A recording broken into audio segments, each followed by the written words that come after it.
अस्सलाम वालेकुम सजोड़त बेलियो सुनाओ क्या हाल है वालो उम्मीद करें ना सारे बिरा खैर मैं नाम सो ठीक ठाक हो बिस्मिल्लाह पढ़ के अज नवी मजेदार वीडियो करें पे जनाब शुरू तो अज जनाब खड़े अपनी दुकान च ते नवा जनाब बिजनेस स्टार्ट किया पहले तो एक वीडियो जी तुसें देखी हो सी कज़न है उस जनाब शुरू करके दिता तो मेन बाजार तो अपना दिल बन गया भाई चलो ऐठ नहीं आवा दुकान से असी शुरू कर देव ए जनाब चेक करो स्टाल ला दिता कल शामी भी लाया तो आन चिप्स जनाब उत्ते कली छली चढ़ी पई तो आयल जनाब कश्मीर में इस्तेमाल होना पाया आनू भी जनाब इस टेना तो तुसा तो कहना जनाब सारा कश्मीर बिल्कुल तैयार होना पाया असा का चलो ऐठ जी दी भी नाल पार्ट टाइम जरा शुरू कर देव दुकाना ने माल खाल पूरा किया सारा जोड़ दिता तो इतने हम कुर्सियाँ रख दी ना कि टेबल है टेबल इतने रख दिता ये दिठाइए जरा ये बनवाना फिलहाल ही घर पे है टेबल से ये इस्तेमाल किया आज जनाब सारी रूटीन से कहने बाहर मौसम चेक करें मौसम बड़ा आउट क्लास है शार ही अपनी दुकान से बहने पे जनाब मौसम बड़ा ज़बरदस्त बना पाया तो उम्मीद तो काम चलसी फिलहाल अंदर रखवा जी असल हवा चलनी नहीं इस वजह तो अंदर रखा सिलेंडर थले रख दिता तो सिस्टम तो सारा रख दिता है जनाब तेल आ चुका कश्मीर ने 10 लीटर ने गैलन या स्टेनिया सिलेंडर ने जनाब वाल खोलसा इधो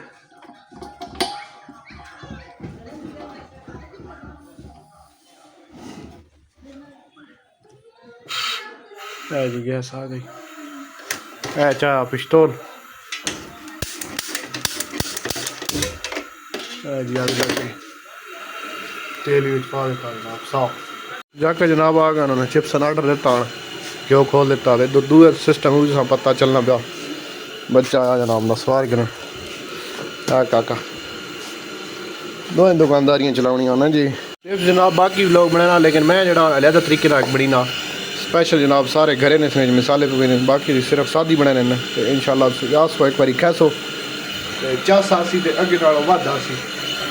जवान बिल्कुल जनाब चेक करें अगर गर्म होया कि नहीं बस थोड़ी देर कसर है क्योंकि चिप्स जी थोड़ा तेल घ्यो सटी ना था बननी नासिर भाई आ गए जनाब मुंगनी दाल गिर दो कम चलाने सौ पता वा दुकानदारी जनाब फूड छड़ दिता चिप्स ने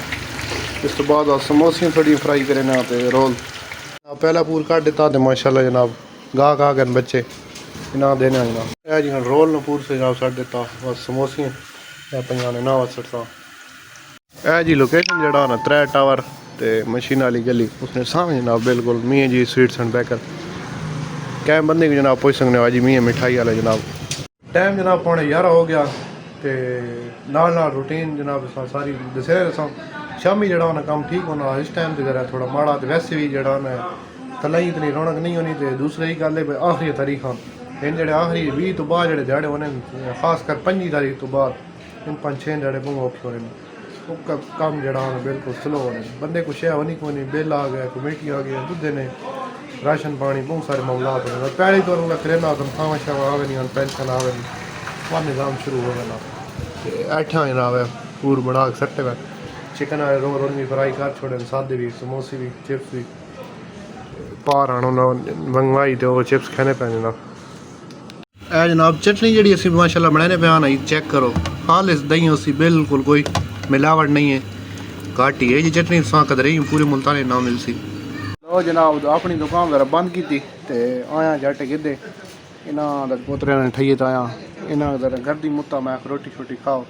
मैं तेजी सबड़े ना रोटी तो खान मुड़ा कै अठारे दूआ त्रई गया अज समा दसा है भाई रूटीन जड़ा अज मट्ठी क्यों आखिरी तारीख आना है बाजार ही रूटीन चेक करें पे वो दौड़े ताई अड्डे ताई बिल्कुल सुनसान होया पाया नाले टाइम बजे थी पाया तकरीबन 2 ने टाइम होया पाया इस टाइम तो वैसे ही खामोशी हो गई शामी नहीं जोड़े आना तरह सा उससे कम ठीक होना ऊट सा इंशाल्लाह विकसियाँ रौनक जी उसी जी माशाल्लाह रात ने जनाब टाइम हो गया तो इस टाइम तो अलहमदुलिल्लाह रौनक शौनक ठीक होनी ठइया बाहर ही लाएगा तो लाइटा शाइटा जनाब ने लाइया क्योंकि रबी अव्वल शरीफ जनाब शुरू हो गया तो वो तोड़ गली तई इस साइड वाली को नहीं बड़ियाँ क्योंकि मस्जिद एडी उदे सारी मस्जिद दो उत्ते लाइटा जनाब लगी रोल जनाब स्टेने पे आते समोसियाँ एंड हो गई ख़त्म हो गई तो सादे रोल चिकन वाले पैन